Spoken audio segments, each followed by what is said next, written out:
Hello सभी दोस्तों को नमस्कार। मैं प्रमोद कुमार आज फिर आप लोगों के साथ एक नया टॉपिक डिस्कस करने जा रहा हूं, जो इस समय बहुत ही चर्चा में है, क्योंकि अभी गुजरात के चुनाव होने वाले हैं। इसलिए जो आदिवासी समूह हैं उन पे बहुत ज़्यादा वहाँ के जो राजनीतिक पार्टियां हैं वो एक तरीके का वोट बैंक का खेल खेलती हैं। इसलिए नेशनल ट्राइबल कमे जो प्रजातियां हैं, जो राष्ट्र स्तर पर आदिवासी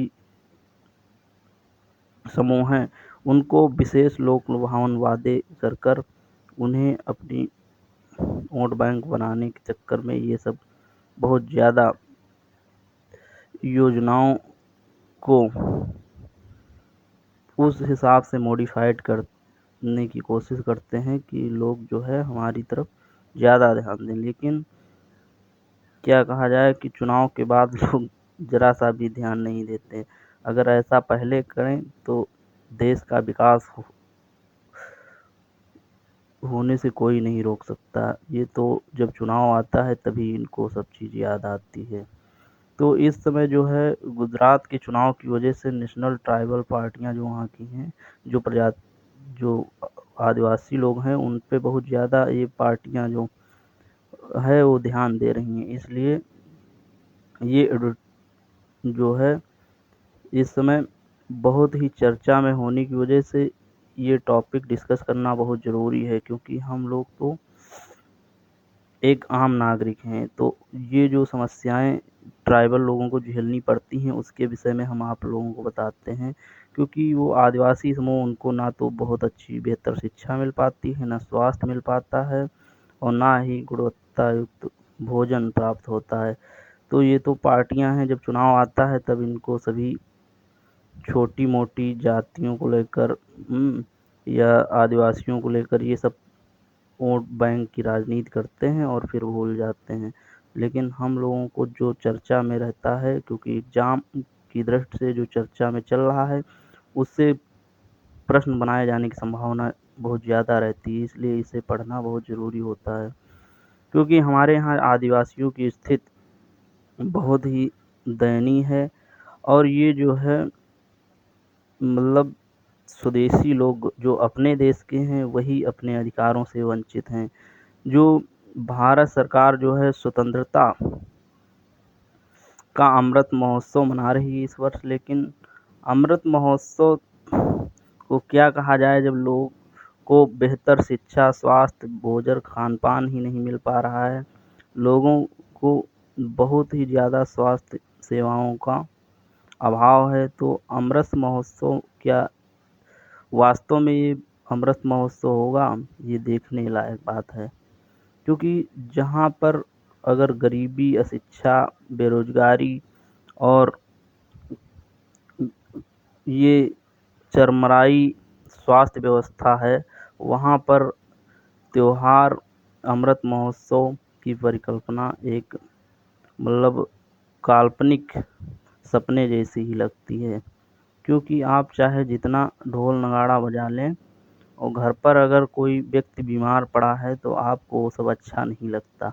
वही हमारे देश का हाल है, क्योंकि जो हमारी स्वास्थ्य सुविधाएं हैं उतनी बेहतर नहीं हैं। इसलिए हम लोगों को, आम जनता को ही इन सब चीज़ों को ध्यान देना चाहिए, और उसी हिसाब के राजनीतिक पार्टियों को सत्ता में लाना चाहिए जो हमारे शिक्षा, स्वास्थ्य, खान-पान, रोज़गार पर विशेष ध्यान देती हैं। तो ये हमारा ही नैतिक कर्तव्य है कि हम अपने भविष्य के लिए किस प्रकार के नेताओं को चुनते हैं। तो चलिए आज का टॉपिक स्टार्ट करते हैं। 9 अगस्त को आज का टॉपिक है नेशनल ट्राइबल हेल्थ मिशन, राष्ट्रीय आदिवासी स्वास्थ्य मिशन। तो ये अभी 9 अगस्त को अंतर्राष्ट्रीय आदिवासी दिवस या विश्व के स्वदेशी लोगों का दिवस के रूप में मनाया जाता है, जो 9 अगस्त को, इसीलिए और ज़्यादा चर्चा में हो गया है। यह हमारे लिए पता लगाने का समय है कि भारत में जनजातीय लोगों के लिए स्वास्थ्य क्रांति कैसे ला सकते हैं। मतलब जैसे हमारे यहाँ नेशनल हेल्थ मिशन है, नेशनल अर्बन मिशन है नेशनल रूरल मिशन, उसी प्रकार से सरकार को सलाह दी जा रही है कि वो नेशनल ट्राइबल हेल्थ मिशन जारी करे, क्योंकि इनमें जो है बहुत ही स्वास्थ्य सेवाओं का अभाव होता है, क्योंकि ये लोग जंगलों में या सामान्य बस्तियों से हट के रहते हैं। तो 2011 की जनगणना के अनुसार भारत में लगभग 11 करोड़ आदिवासी रहते हैं। वह भारत की आबादी का 8.6% हैं। भारत में दुनिया की सबसे बड़ी आदिवासी आबादी है। भारत में जनजातीय लोगों के लिए पाकिस्तान के बाद दूसरी सबसे अधिक शिशु मृत्यु दर है। तो जैसा कि बताया जा रहा है इसमें, ये दुनिया की सबसे बड़ी आबादी जो है आदिवासियों की, वो भारत में पाई जाती है और ये लमसम 6.8% है 2011 की जनगणना के अनुसार। और पाकिस्तान के बाद सबसे ज़्यादा जो बाल मृत्यु दर है वो इन्हीं आदिवासी लोगों में पाई जाती है। वर्ष 2018 में भारत के जनजातीय लोगों के स्वास्थ्य की स्थिति पर जनजातीय स्वास्थ्य पर पहली राष्ट्रीय रिपोर्ट 13 सदस्यीय विशेषज्ञ समिति द्वारा भारत सरकार को प्रस्तुत की गई थी। जनजातीय लोगों की संख्या भारत में 809 ब्लॉक में केंद्रित है। ये जो है 809 ब्लॉकों में पाए जाते हैं। ज़्यादातर यही जो बेल्ट है, उड़ीसा, छत्तीसगढ़, मध्य प्रदेश, गुजरात, बिहार, बंगाल, इनमें सबसे ज़्यादा उत्तर प्रदेश, इनमें काफ़ी मात्रा में आदिवासी समूह पाए जाते हैं। भारत की आधी आबादी इन ब्लॉकों से अलग भी रहती है। जैसा कि बताया गया है कि जो 809 ब्लॉक हैं, इनमें तो मात्र आधी आबादी रहती है। आधी आबादी तो इनसे भी अलग रहती है। जनजातीय लोगों के स्वास्थ्य की स्थिति में सुधार हुआ है। अब जो है कुछ तो जनजातीय लोगों के स्वास्थ्य में सुधार हुआ है। नेशनल फैमिली हेल्थ सर्वेक्षण में वर्ष 1988 में 5 वर्ष से कम आयु के बच्चों की मृत्यु दर 135 से घटकर 2014 में 57 हो गई है। तो जैसा कि इसमें बताया गया है, 1988 में लमसम 135 बच्चे जो है 5 वर्ष से कम के एक्सपायर होते थे। अब 2014 में वही 57 हो गई है। अन्य की तुलना में यह मृत्यु दर में अधिक मृत्यु दर है और ऐसे जनरल, एससी, ओबीसी की और पूरे देश की मृत्यु दर में तब भी सबसे अधिक है। आदिवासी बच्चों में बाल कुपोषण 50% से अधिक है।